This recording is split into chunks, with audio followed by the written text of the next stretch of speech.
I am so obsessed with opening up those conversations of where behavior comes from, why we need to support it. And it's why I'm such a big advocate for the ADHD space, because I see such a need for empowering teachers to understand the way any child's brain works and that they're all different, and that we as the teacher need to implement accommodations and support and understanding and connection. And when we don't have that, those behaviors and those connections increase, break down, and that's where we see more problems. Welcome to the ADHD Families Podcast. I'm your host, Sharon Collon, an award-winning credentialed ADHD coach and consultant and mama and wife to a very ADHD family. I am seriously obsessed with making life easier for people with ADHD and those that support them. My business, The Functional Family, provides life-changing support and strategies for ADHD.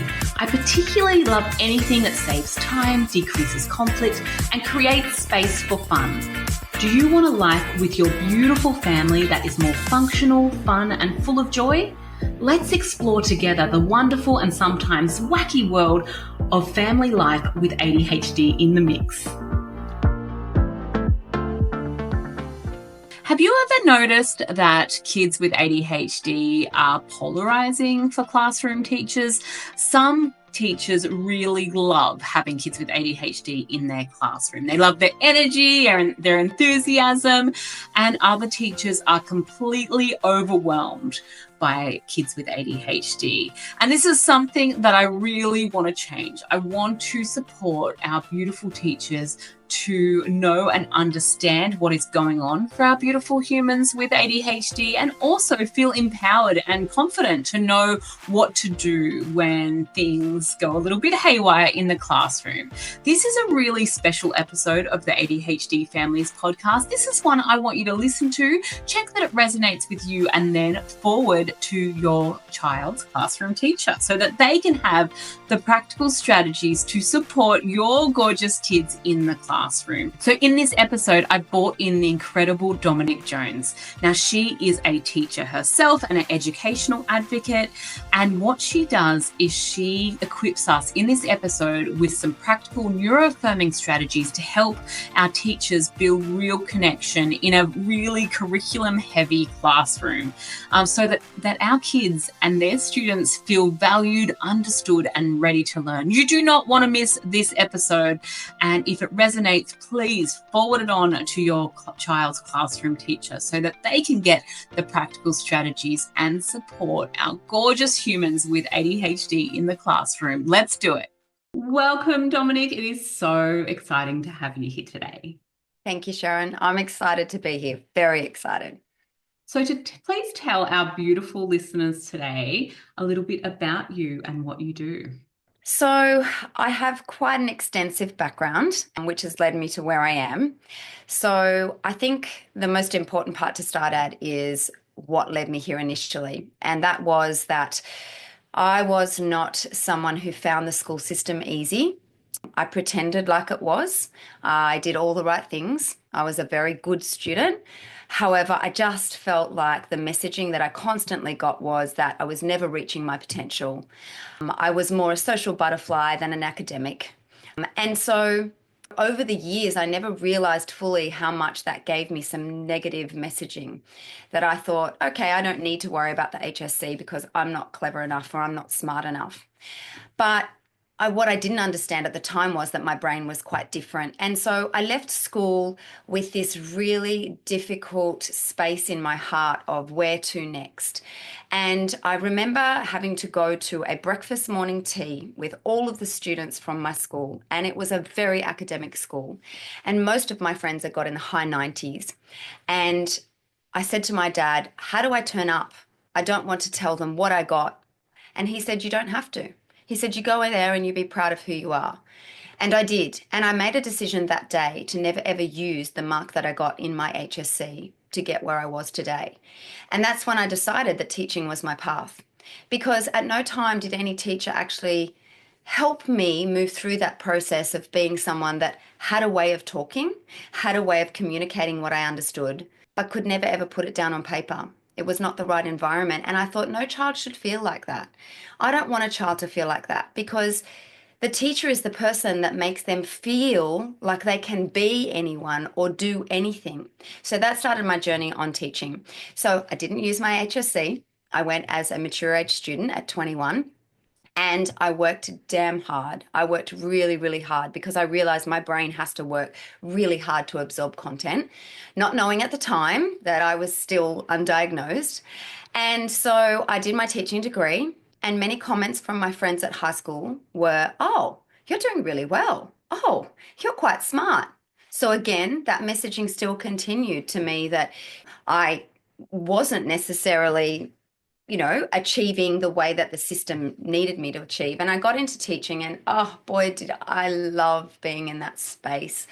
I just, being in a classroom and just watching a child that struggles, and then a child that can feel seen and heard, and then try really hard and and learn new skills or learn new content or become a good friend because of how you implemented that change and that learning is just so rewarding. It was never for the money, it was never for the accolades, it was for that moment. But over the years, I obviously got fairly frustrated with the system and how much teachers are expected to do and the overload and the burnout. And I had children of my own in that process. So I had 4 children over the period of my teaching career and went back and forth. I always wanted to be a principal. I always wanted to run a school and have huge impact on those learning goals and the teachers' well-being. But I just started to realize that I couldn't be the mum I wanted to be and the teacher that the system needed me to be. So I tried to juggle both. And as I had my own children and dealt with my own traumas and triggers and emotional roller coasters that parenting brings, I realized that there was a real gap in kids understanding big feelings and the way they showed up. And so many children I worked with felt that their emotions were not normal, their big feelings were not normal, and that they needed more help. And parents did too. And I started realizing, hang on, there's no resource that really normalizes this. So that's when I decided, above all else, to jump in and become an author and create a picture book series, which I did whilst having thirds, which were twins. So I'm a high achiever, but at the same time, I juggle a late diagnosis, which I have myself of ADHD. My children also have ADHD, which is why I got my diagnosis. So it's lent me now into this field of educational consulting where I'm working with schools on understanding behavior. I am so obsessed with opening up those conversations of where behavior comes from, why we need to support it. And it's why I'm such a big advocate for the ADHD space, because I see such a need for empowering teachers to understand the way any child's brain works and that they're all different, and that we as the teacher need to implement accommodations and support and understanding and connection. And when we don't have that, those behaviors and those connections increase, break down, and that's where we see more problems. So that's it in a snapshot. Love that so much. And I'm a big supporter of your books, but also of the work that you're doing in this space. So I know that you're a passionate advocate for ADHD. And I know that the people that are listening to this podcast, the beautiful humans that are listening, are usually parents of kids with ADHD, and they're navigating the school system, right? And they're sending their kids to school, and with varying degrees of success, we might be getting a bit of negative feedback. We might be getting some communication from the school.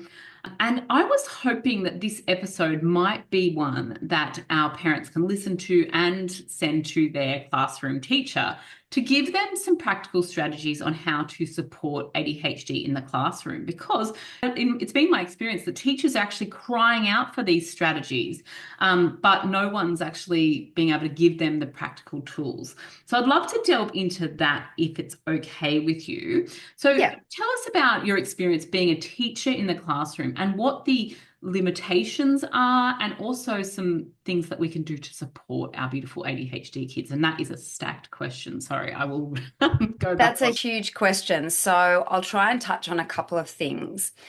Number one is, I think it's really important, first of all, to address that every facility is different. Even if it's a public system, every system is different within each public school. You have different levels of support. You have different goals You've got a principal that leads a school that may be very different to someone like from, say, I'm in Sydney, but, from southern Sydney to northern Sydney, you might have two families that go, no, we don't have that at our school. And I think that that's really important to keep in mind because I think in the ADHD community, conversation about this is really empowering. But if we neglect to understand that each facility is different and we've got to work with the facility that we're in, can create issues as well. Because I may even speak to you and say, oh, you've got this at your school, and going gung ho to the school and say, hang on, you're not doing this, and straight away create a disconnection with the school. And I think that's a big thing that teachers find too, is that frustration of I'm working within the system that I've got.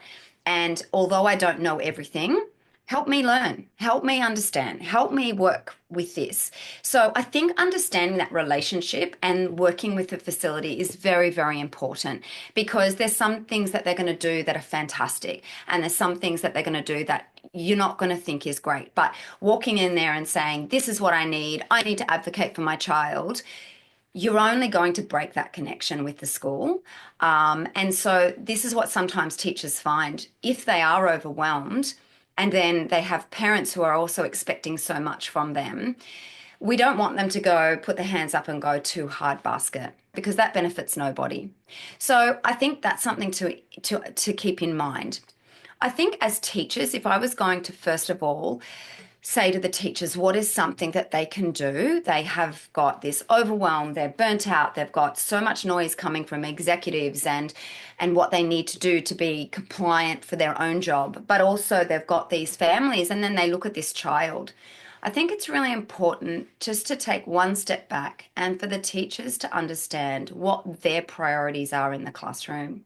I think that we're in a space and time where the overwhelm is so huge that if teachers don't understand that they're overwhelmed and their ability to regulate that and understand that as they walk in that door, if they can't do that, they are also adding heat to the situation.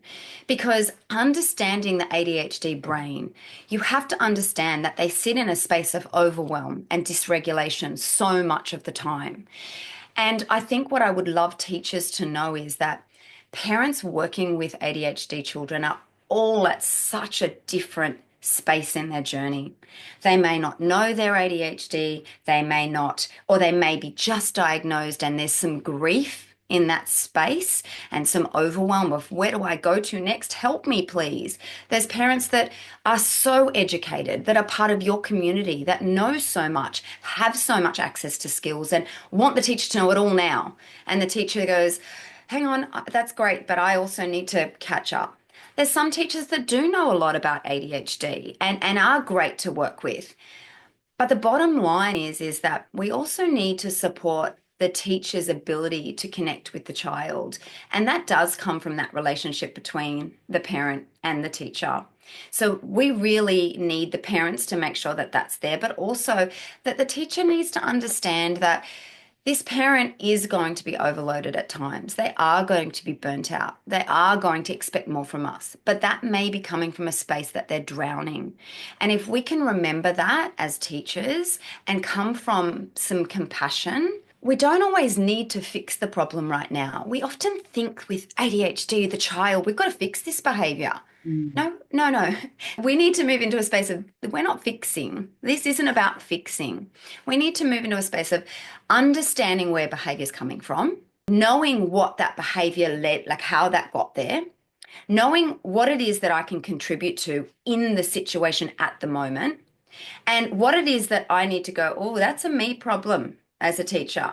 That child, they don't know I'm overwhelmed because I've got this due this afternoon at a parent meeting now and we've got to get through this work and I've got assessments that I've got to tick off. Yes, we have all of those things that we need to do.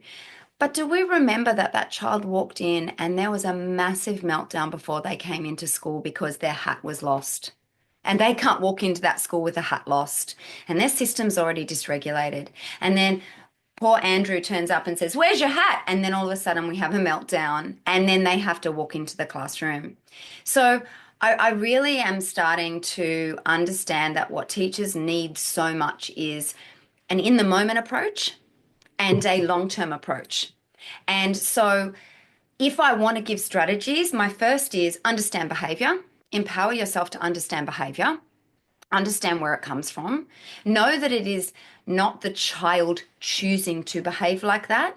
It is a response to the way that their brain is managing the external stimuli, the internal stimuli, things that have happened in the morning, the workload that they have sitting there that they go, my brain is overloaded, I can't even start there.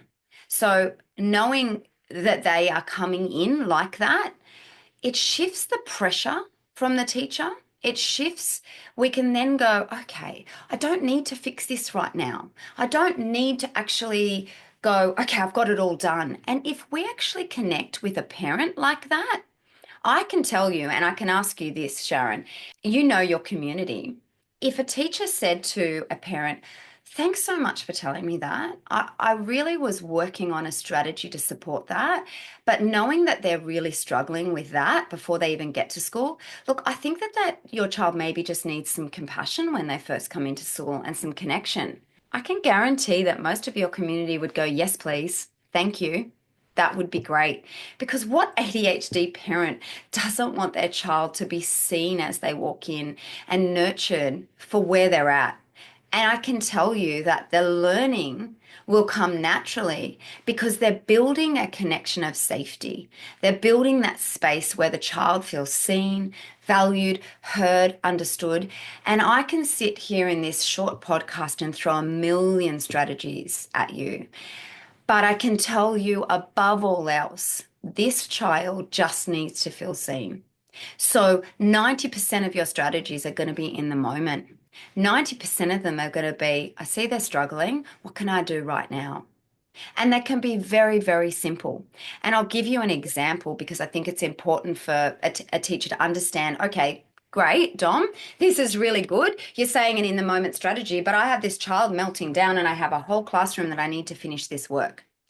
I can tell you if you don't address that child in that moment, you can forget the plan that you've spent hours on. It's not happening because that behavior, if we don't really go in and support that nervous system, it's going to intensify in duration, in severity, and in long-term implications because that will become a learnt behavior because they'll get the attention for that in the wrong way, but they don't care because they are saying, I need attention.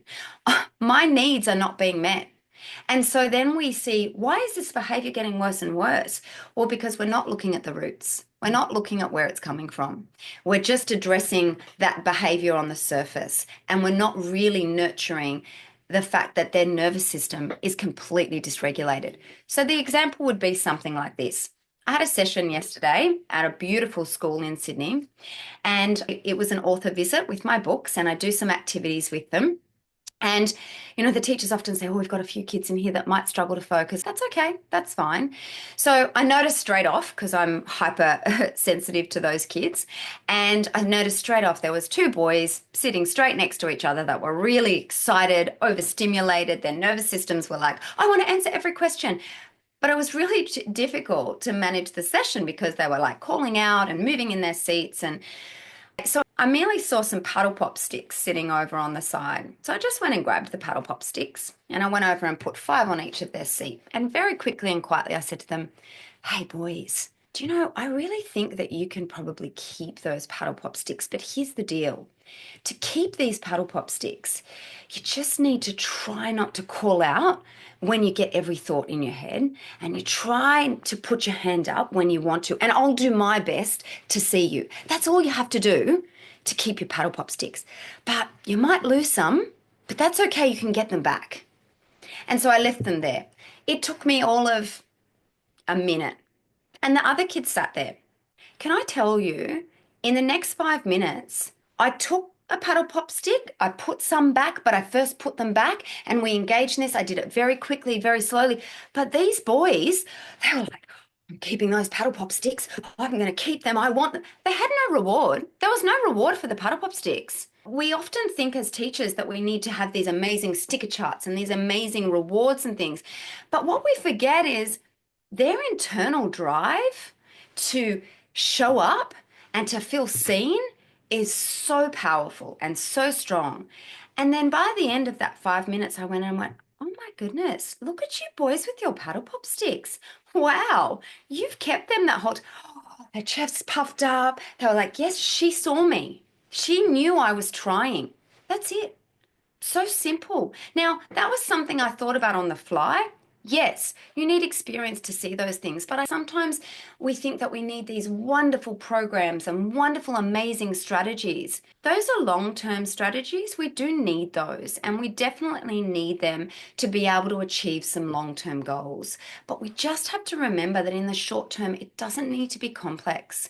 It doesn't need to be huge. It needs to come from a focus of, what does that child need right now? Well, those boys, they wanted my attention because they were so excited I was there. So I gave it to them, but I still put in some boundaries. I still kept a firm approach to it. I still kept them accountable for their behavior, but I still made them feel special because that connection was what made them want to do it. So yes, does that Love that so much. Now, you said so much gold in there. Now, what I have noticed through talking to lots of parents and lots of teachers is that we get stuck on the behavior. And you did touch on this there. We get stuck on what we want to extinguish, right? Like, Mhm. and this happens. They call out in class. They don't put their hand up. We get stuck on that without looking what's underneath that. How can we really encourage? Because in the moment, when I can only imagine being a teacher in front of that class. And I know that you've got this experience. This is why I want to delve into this question. You've got all the kids looking at you, and all of them have varying degrees of, every kid struggles with something, right? You're sitting there looking at Yep. all the kids in front of you. How can you delve into what's underneath the behaviors? Like, what's a good way to remind yourself to do that, or a good trick to switch to that? Yep. So I want to preface that just with two things. And I think firstly is that I know that there's going to be many parents listening and many teachers. From the site, parents going to get as much from this answer as what teachers are because it's the same approach that I use at home that I use in the classroom. First of all, number one, I'd like to say children are more compassionate, understanding, and accepting than often many adults are. So, when you're in a classroom environment, I can guarantee, because I have been in a space where I have mentored teachers over many years as part of my role in my educational facility when I was there. But what we have to remember is that often the children don't want these intense behaviors ongoing. They don't like the conflict. They don't like the constant disruption. They can sense the distress in the teacher. They can feel it in the classroom. They don't like the noise that it creates.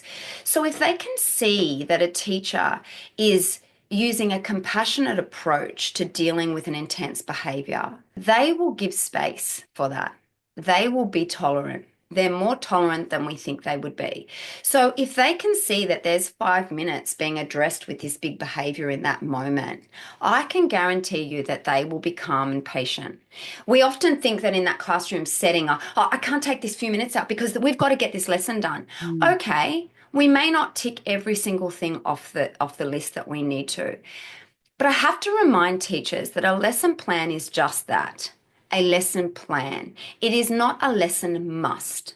We have to understand that there are going to be times with these students that we will not tick everything off because when we look at this child, we need to address this because it is going to impact that lesson in a massive way.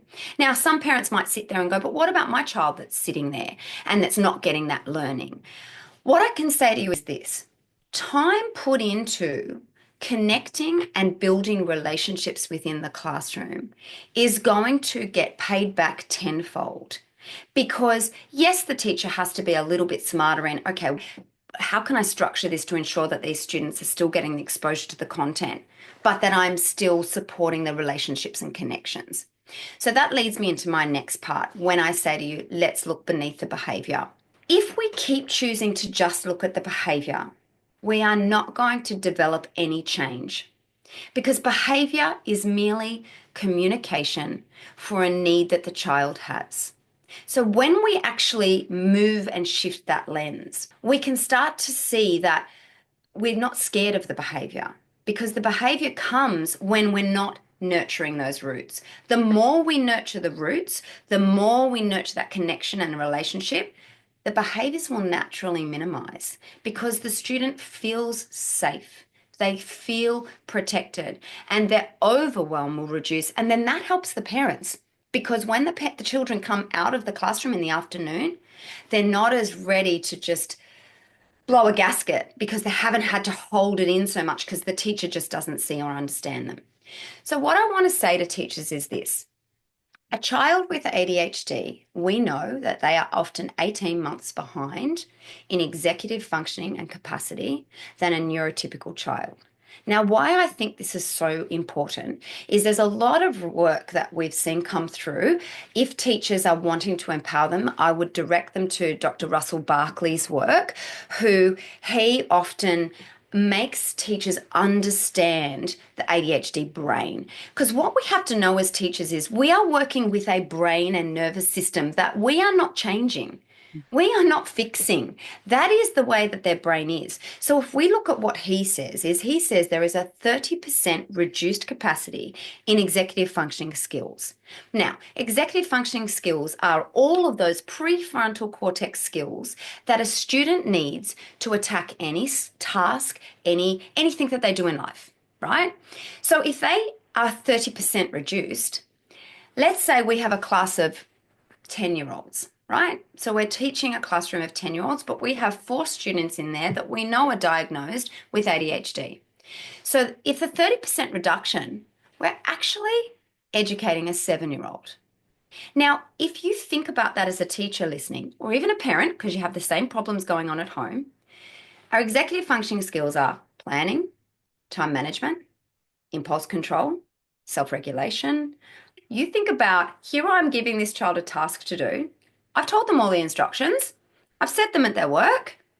But now they're grabbing pencils from this person and throwing things over and wobbling on their seat and scratching up the paper that they've got in front of them. Well, because if we look back at that 30% reduction, our expectations sat up here. Their capacity is here. What sits in here is this zone of frustration. So when a child who is ADHD sits in that zone of frustration, there's a lot of shame that comes in there. There's a lot of self-worth issues that come up. The child is going to simply procrastinate or avoid what they need to do. Because if we continue to just go, oh, why haven't you started your work? But, why haven't, get started? Oh, more shame, more procrastination. So what we have to go is, okay, if they're working at a 7-year-old brain, I've just told them 10 instructions. I know half of the 10-year-olds here are doing it, but maybe I need to break this down a little bit. Maybe I need to go, have they got their pencil, their rubber, and everything set up ready to go? Well, because that's planning an organization, right? So often with an ADHD child, I will have a little box there and make sure that they have all of their equipment before they even start. So there's so many things that we can unpack in that space. But if the teacher can actually just understand that that's the way their brain works. If they've got a 30% reduction and we just harp on what we see, the behavior we're seeing, and not look underneath at going, oh, but I'm not supporting their ability to show up, then I'm going to get increased behaviors. That's the surface level. They're throwing a pencil across the room because they don't even remember step 1. There was so much noise in the instructions after those instructions that it's gone out the window. They heard a bird or a plane fly over and they were thinking, oh, I wonder where that plane's going. Is it going to America? Or, oh, I'd like to go to America. Oh, my mum was talking. There goes the ADHD brain. They've forgotten step 1 was to write their name on a worksheet. So it's about implementing support structures to understand that if we keep just looking at that behavior and not understanding the brain and looking beneath for what we need to support, because then we'll continue to see more intensified behaviors. And sometimes that can be as simple as compassion and connection. I can see you're really struggling to start. Do you need some help? I can't do it right now because I'm getting everybody else, but how about we just get our piece of paper and our pen out and write our name, and I'm going to check back on you. A simple support, a simple way for them to go, oh, that's all I need to do. I just need to do that. The overload's gone because there's no more expectation on them. So we're supporting those roots. We're supporting that connection with them. They're not feeling all of those toxic things that come up for that child and they go, oh, I can do that. I can achieve. Because what we need to remember is Ross Greene's work. Children that feel that they can will. But if they don't feel they can, then they're not going to do it. They're going to step away because they don't want to fail. And we have so many ADHD children that are so intelligent, that have so much capacity and potential, like I did in high school, that just don't feel like, why should I do it? It's not going to be valued because it's only going to be a scribbled name on the page. Like everybody else is, they will look around. They know everybody else is doing all of that work. You know, they know that they can't catch up. They know they don't have the capacity. So it's far better for them to get in trouble and be sit in time out, which is sometimes a strategy. Oh, great. I'll sit in time out and I can just look around the room and annoy Peter over there and have a great old time. But what we don't do is we don't support the child and we will see increase in behavior. Oh, you said there's so much amazing stuff in there. Really, I want to talk about teacher triggers now, right? Because Yes. I know that we know that the connection piece is so important. Even from a personal story, we had a teacher that told me in front of my son, he's the hardest to manage in the class. And I said, oh, you're going to have the hardest year to rebuild that, right? Because Oh, because oh, my heart oh, hurts I for know you as a parent, his for little him as a head just child. hung down. And right, and she didn't mean it. Like she was, it was just an off the cuff comment, but I knew that that relationship had been severed and we were going to have to work really hard to come back at it. And then we've got, you know, another experience where the teacher's like, he's just so amazing. I can see that he's struggling, but, you know, like, it's just so cool. He's got this edge to him that I just think is really great. And now we've got a student that really wants to do the best that they can and knows that they're seen, knows that they're valued. Yes, they might struggle with some stuff, but like knows the teacher has their back, right? So we know that that connection piece is super important. I think most parents listening to this would be able to help. But having said that, when you've got a stressed out, overworked teacher at the front of the class, and we've got a child who's repeatedly needing so much attention, so much support, there's a lot of teachers that do get triggered by kids with ADHD, and they're stressed, and we're all a bit tired.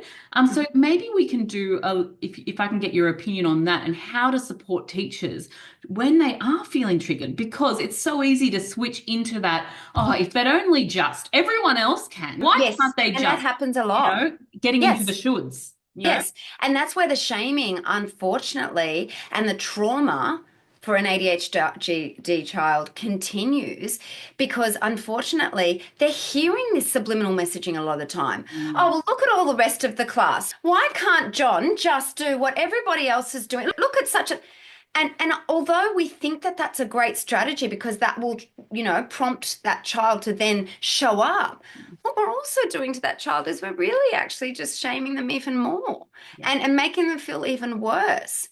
So I think to answer this question, which it's such a tricky space to sit in, I think what I want to touch on is my own personal journey here, because I think I sit in a really unique space of being a parent to neurodivergent children, having a late diagnosis myself and understanding my own burnout and my own anxiety and my own misdiagnosis of depression, and my children triggering me and how to work through that, but also knowing how to advocate for my child without putting more pressure on the teacher and actually sitting in a space of confidence to be able to say, I really want this for my child, but I also really want to work with you to make this happen because I think that that's a very important space to sit in. But then also as a teacher sitting there, I have worked with so many teachers who say to me, yeah, this is great, Dom, all this is great, but I'm done with that child. And that's terrible. That is terrible to say.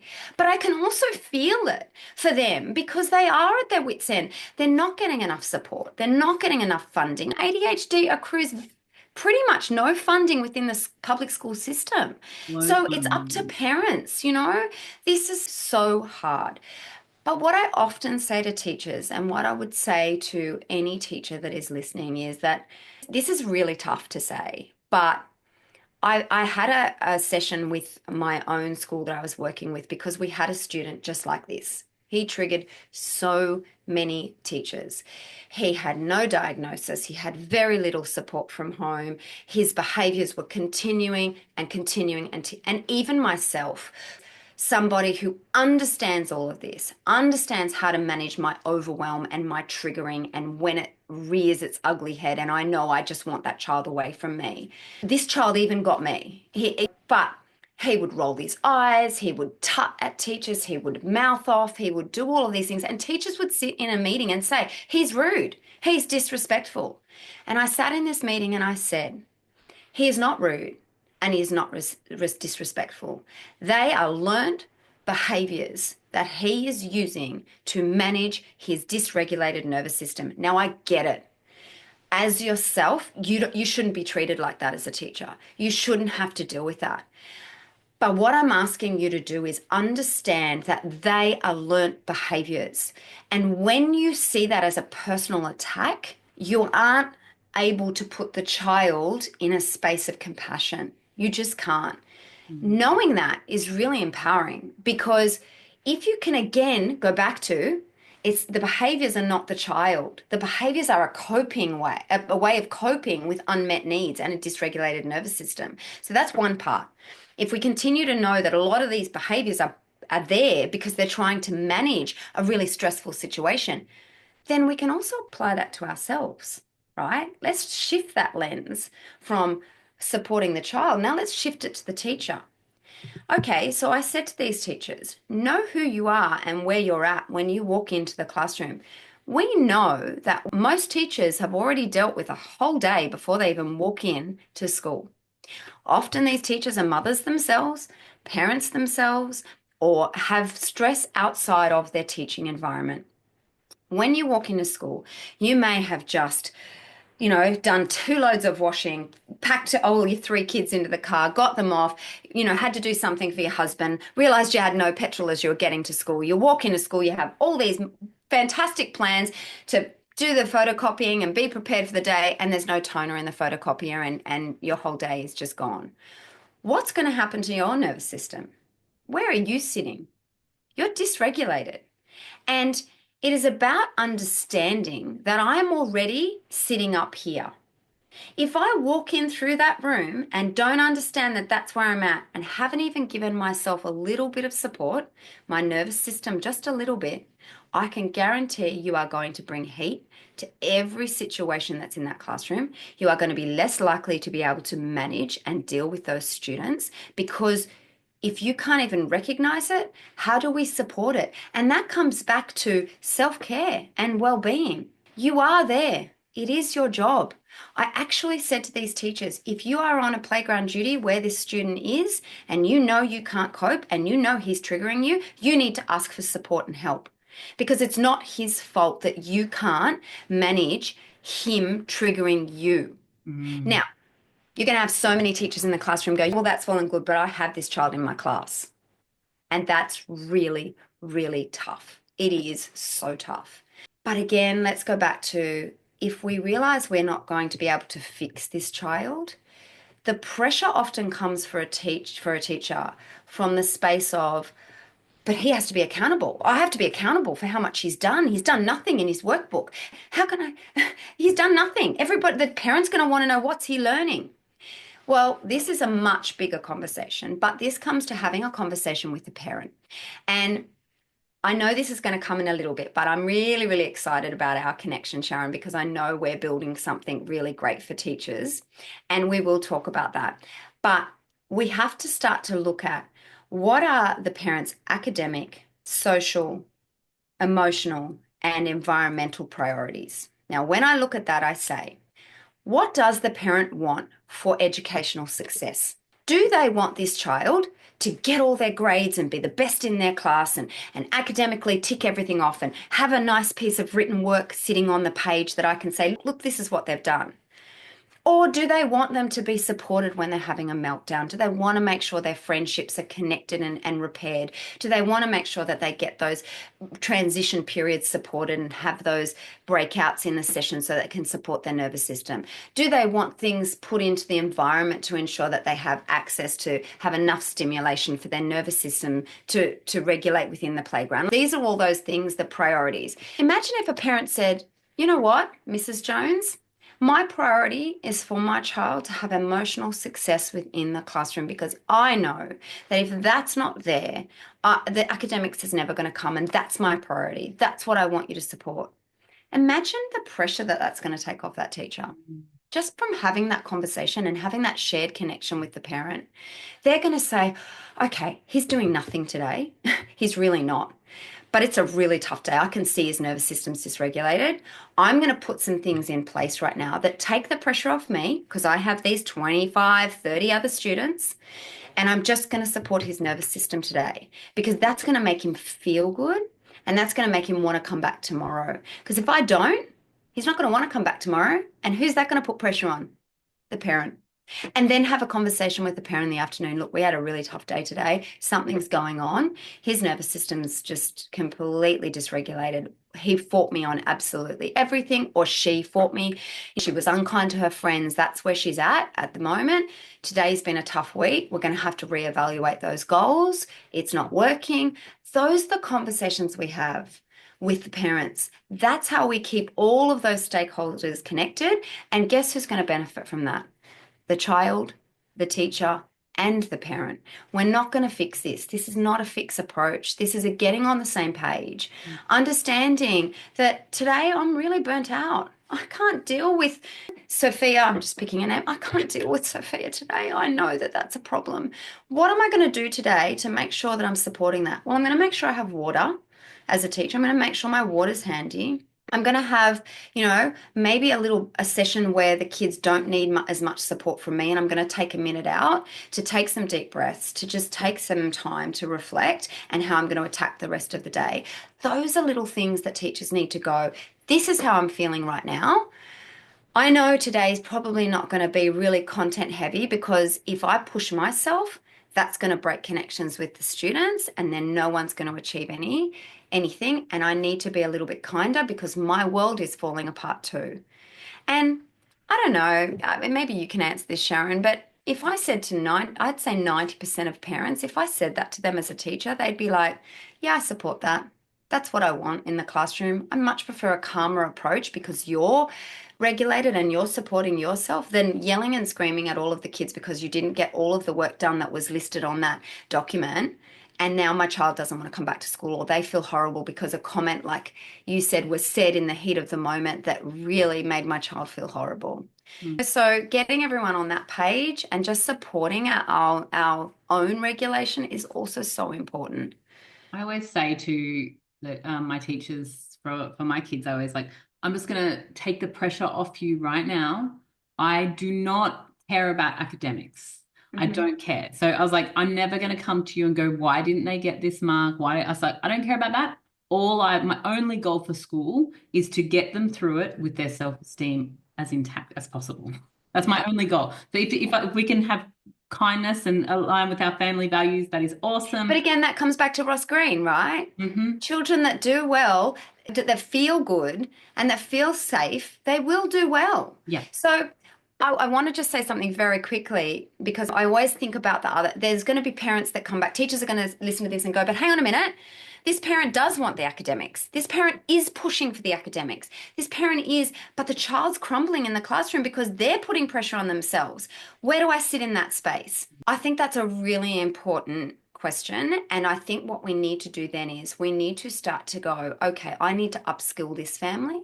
I need to also upskill myself on how to support this family to focus on these academic skills, but at the same time, nurture the child within my classroom. So often I had teachers who said to me, look, I need you to come to this meeting with this parent because their goals are all academic, but this child is crumbling with anxiety. And I need a way for the parents to understand the support because sometimes there are some families that don't see it. They don't understand it. They don't have the education or the cultural background that allows them to prioritize that emotional well-being. And we may know it as teachers that it works. We may know it as supporters of these families, but the family doesn't know it. So as a teacher, I would say access support within your school that can support that opening up those conversations, whether it's your learning support team, whether it's somebody who's really skilled in your school setting that could come and sit in on the meeting and say, I have this teacher or this expert here that's got a background in this. I'd really love them to have a chat to you. And having those conversations is, again, exactly what I said to you about the parent going in and having the conversation with the teacher. It's also the teacher going, okay, I now need to have conversations with the parent in a compassionate way that makes them understand that, yes, I'm going to focus on these academics and I understand that's your priority, but we also need to support what's beneath some of these behaviors that we are seeing coming up. Love that so much. Now, Dom, you've shared so much gold with us in today's interview. Now, I just want to finish it because I love doing a bit of a key strategy kind of thing. If you are a teacher in the front of the classroom, can you give us a few quick things that they can do? If you were going to say like top three things that you can do that generally suit most kids, and we know that everyone's different, right? But Yep. if you can give us three quick takeaways that they can try, what would those be? Okay.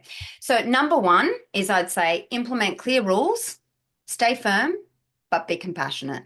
Mhm. Always bring compassion into that because ADHD kids need boundaries. They do need rules and they need you to hold firm on them because they will push those boundaries. It's part of what they enjoy. It's part of their stimulation. So stay firm on those, but be compassionate about it.